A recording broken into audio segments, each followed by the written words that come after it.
7 अक्टूबर से ड्रीम 11 या fantasy cricket शुरू होने वाला है। अच्छा, वो जो 1 अक्टूबर से एक लॉ इंप्लीमेंट होने वाला था, उसका क्या हुआ? एंड सुप्रीम कोर्ट का कोई नेक्स्ट अपडेट आया कि नहीं? इन्हीं 3 सवालों को लेके इस विषय में हम डिस्कशन करेंगे इस वीडियो के अंदर। एकदम छोटा सा वीडियो होगा, क्रिस्प रखेंगे वीडियो को। जितना इंफॉर्मेशन आपको जानना या समझना जरूरी है उतना ही मैं आपको बताऊंगा। आप देख रहे हैं ज्ञानी स्पीक्स यूट्यूब चैनल। एक लाइक करके शुरुआत कीजिएगा, चैनल पे नए हैं तो सब्सक्राइब जरूर कर लें।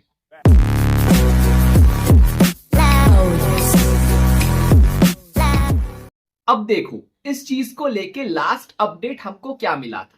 8 सितंबर को सुप्रीम कोर्ट ने कहा था, वो जो दिल्ली, कर्नाटका, मध्य प्रदेश के तीनों डिफरेंट हाई कोर्ट्स में इस पर्टिकुलर लॉ के अगेंस्ट जो पिटिशन फाइल किया गया था उसके ऊपर केस होना था। अब सेंट्रल मतलब गवर्नमेंट ने कहा कि हम 3 डिफरेंट सिटीज या स्टेट के अंदर जाके काहे के लिए फाइट करें, सीधा सुप्रीम कोर्ट में ही तीनों केसेस को लेके चलते हैं। सुप्रीम कोर्ट को रिक्वेस्ट किया गया कि आप इन तीनों हाई कोर्ट के केसेस को अपने अंडर ले लीजिए। सुप्रीम कोर्ट ने कहा ठीक है, सारे डेटा 1 वीक के अंदर हमारे पास ट्रांसफर कर दीजिए। तो 8 सितंबर और उसके बाद एक हफ्ता मतलब 15 से 16 तारीख तक नेक्स्ट जो हियरिंग डेट है वो आ जाना चाहिए था, क्योंकि डेटा ट्रांसफर करने में ज्यादा टाइम नहीं लगता आज के जमाने में। बट 15-16 सितंबर तक कोई डेट आया नहीं। 25 सितंबर हो गए फिर भी कोई डेट नहीं आया। फिर तो नवरात्रि का छुट्टी हो गया। अब 7 अक्टूबर को जाके नेक्स्ट डेट मिला है किसका? सुप्रीम कोर्ट का। किस विषय में? इस पर्टिकुलर केस को लेके।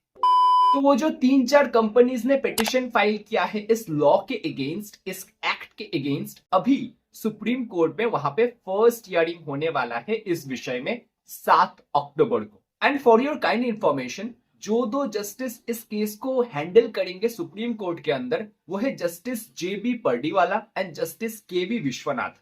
और ये 7 अक्टूबर को जो सुप्रीम कोर्ट ने फर्स्ट हियरिंग डेट दिया है ना, वो ऐसे ही नहीं मिल गया है। ये जो कंपनीज पिटिशन फाइल किए हैं, मतलब जो इस एक्ट के अगेंस्ट लड़ने वाले हैं, उन्होंने बहुत जद्दोजहद करके ये पिटिशन का जो हियरिंग डेट है ये निकलवाया है, क्योंकि उनका मानना है कि बिजनेस तो शट डाउन हुआ पड़ा है, तो हमें जो एम्प्लॉइज है उनको ले ऑफ करना पड़ रहा है, उनको नौकरी से निकालना पड़ रहा है, जो कि हमें भी अच्छा नहीं लग रहा।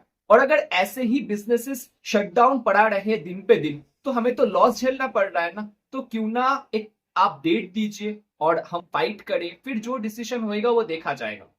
बात तो सही है। और ये भूलना बिल्कुल जायज नहीं होएगा एकदम से कि इस पर्टिकुलर एक्ट या लॉ, आप जो भी कह लीजिए, regulation and promotion of online gaming etcetera etcetera, इसके अंदर भी कुछ अनकॉन्स्टिट्यूशनल से पॉइंट्स है जिनको अगर ठीक तरीके से प्रेजेंट किया जाए, हो सकता है सुप्रीम कोर्ट फैंटेसी क्रिकेट या ड्रीम 11 आप जो भी कह लीजिए, इनके फेवर में डिसीजन ले। एंड सरकार को भी ये चीज कहीं ना कहीं पता है, इसीलिए अभी भी जो ऑनलाइन गेमिंग है उनके ऊपर 40% GST लगा के बैठे हैं, जो पहले और कम था। अच्छा, कंपनीज का business shutdown and employees lay off से याद आया, MPL ने अपना 60% एम्प्लॉइज को ले ऑफ कर दिया है, मतलब जॉब से निकालना पड़ा है उनको, जो कि ऑलमोस्ट 300 एम्प्लॉइज होते हैं। मतलब 300 एम्प्लॉइज अपना नौकरी से हाथ धो बैठे हैं ऑलरेडी। तो रुको जरा, सबर करो। And on the other hand, games 24/7 अपना 70% एम्प्लॉइज को ले ऑफ कर चुके हैं, जो कि ऑलमोस्ट 500 एम्प्लॉइज हैं।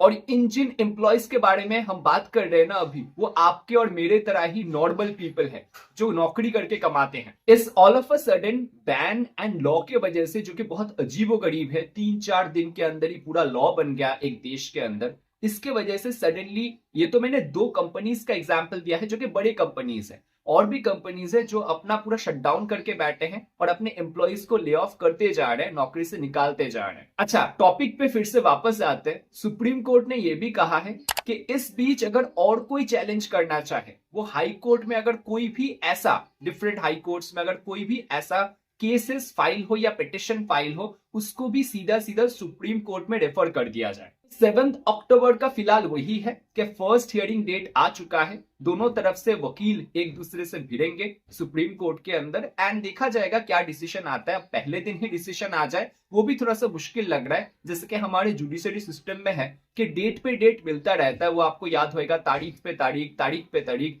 यही होने के ज्यादा चांसेस हैं। बट शायद फर्स्ट हियरिंग के बाद हमको ये आइडिया हो जाए कि ये केस किस डायरेक्शन में जा रहा है, किसका पलड़ा थोड़ा सा भारी लग रहा है। अब आप पूछेंगे कि 1 अक्टूबर का क्या हुआ? वहां पे कहा गया था कि इंप्लीमेंटेशन होएगा, जो ये लॉ है, जो ये एक्ट है, डेफिनेटली वो स्टे कर रहा है। मतलब वो जो उन्होंने कहा था उसके बाद इसके रिगार्डिंग कोई स्टेटमेंट नहीं आया है। मतलब 1 अक्टूबर से ये जो लॉ है, ये जो एक्ट है, इसके रिगार्डिंग जो कानून है, जो नियम है, वो इंप्लीमेंट हो जाएगा एंड हम वो देख पाएंगे कि क्या क्या चेंजेस वो लेके आते हैं, एग्जैक्टली इस लॉ के नियम क्या क्या, जो कि डेफिनेटली अब तक तो क्लियरली अनाउंस नहीं हुआ है। एक्सपेक्टिंग के 1 अक्टूबर को अगर ये लॉ इंप्लीमेंट होता है तो प्रॉपरली वो नियम जो उन्होंने बनाया है वो अनाउंस करेंगे। हमको क्लियरली सब कुछ पता होगा कि ये चीजें है और ये चीज नहीं है। आपको घबराने का जरूरत नहीं है। कोई भी अपडेट मुझे मिलेगा इसके रिगार्डिंग फर्दर, कोई गवर्नमेंट का नोटिफिकेशन हो, सुप्रीम कोर्ट में 7 अक्टूबर को क्या हुआ, सब कुछ मैं इसी चैनल पे शॉर्ट एंड क्रिस्प वीडियो बना के आपको बताता रहूंगा। आपको बिल्कुल चिंता करने का जरूरत है ही नहीं। आपको बस इतना करना है, वीडियो को लाइक कर देना है, चैनल को सब्सक्राइब करके रखना है और बेल बटन को ऑन करके रखना है ताकि नोटिफिकेशन जाए तो आपको पता चले। अच्छा, ये लॉ अगर 1 अक्टूबर से इंप्लीमेंट हो गया, देखो अब तक इंप्लीमेंट नहीं हुआ था, ठीक है, जब तक इंप्लीमेंट नहीं होता तो कानून उस तरीके से नहीं बना है। तो जो ये फैंटेसी एप्लीकेशंस इलीगली आप कह सकते हैं वो खिला रहे थे अब तक फैंटेसी, वो अब नहीं खिला पाएंगे। मनी डिपॉजिट लीगल इलीगल दोनों तरीके से बैन हो सकता है, मतलब डिपॉजिट एंड विड्रॉल दोनों ही। तो इंप्लीमेंटेशन अगर 1 अक्टूबर को हो जाए, जो अब तक तो लग रहा है कि 1 अक्टूबर से हो जाना चाहिए, तो ये जो फैंटेसी एप्लीकेशंस अभी चल रहे हैं, जो इलीगल तरीके से मनी को डिपॉजिट एंड विड्रॉ करवा रहे हैं, मतलब वो जो पुराने वाले रियल मनी फैंटेसी खिला रहे हैं, वो भी बैन हो जाएंगे। क्योंकि आप लोग पूछते रहते हैं ना मुझसे इंस्टाग्राम पे या यूट्यूब पे कमेंट करके कि भाई ये फैंटेसी एप्लीकेशंस अभी तक कैसे ऑपरेट कर रहे हैं और हमारे वाले जैसे रियल 11, ड्रीम 11 वो ऐसे बंद क्यों हो गए और बाकी ये कैसे चल रहे हैं। तो मैं यही बताना चाहता हूं कि लॉ बन तो गया था बट इंप्लीमेंट नहीं हुआ था। जब तक इंप्लीमेंट नहीं होता है वो अपना काम करते रहते हैं थोड़ा सा रिस्क लेके, बट बाकी पहले ही बंद कर दिए थे। और जो पेमेंट गेटवेज है वो भी तो है, वो पहले ही अपना हाथ खड़ा कर दिए थे कि भाई हम विड्रॉ नहीं देंगे, हम डिपॉजिट नहीं करेंगे।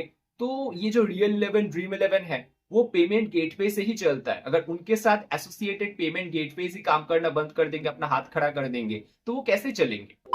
दोस्तों आई होप ये छोटे से वीडियो में मैंने इन 7 अक्टूबर, 1 अक्टूबर एंड सुप्रीम कोर्ट से जो भी फर्दर अपडेट आया है इस केस को लेके मैंने आपको समझा पाया हूं।